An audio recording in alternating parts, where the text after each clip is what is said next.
जैसा कि हम लोग आज एडवोकेट अमित शर्मा जी से बात करना चाहेंगे, तो अमित शर्मा जी ये बता सकते हैं कि जैसा कि आप देख रहे हैं कि इस समय लॉकडाउन 8 बजे लग चुका है, और आप इस विषय में क्या कहना चाहते हैं? जैसा कि आप देख रहे हैं कि आम पब्लिक टहलते हुए नजर आ रही है, टाइम हो चुका है। ये चौकी और थानों की लापरवाही है जिसकी वजह से कोरोना और बढ़ रहा है। और सबको चाहिए, ये स्वयं आदमी को सोचना चाहिए कि कोरोना से बचने के लिए जो शासन ने नियम 8 बजे का लगाया है, समय से अपना सामान लेके समय से अपने घरों में आदमी को अंदर होना चाहिए, परंतु कोई उसका पालन नहीं कर रहा है। शासन तभी सहयोग कर सकता है जब आदमी शासन का सहयोग करे।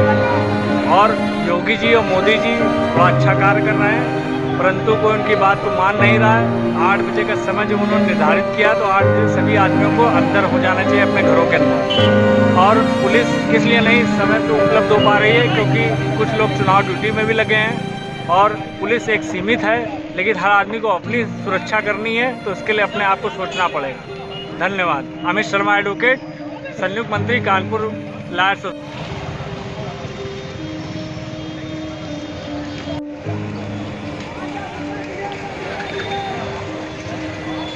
और मार्क्स का भी लिख देना, मार्क्स भी।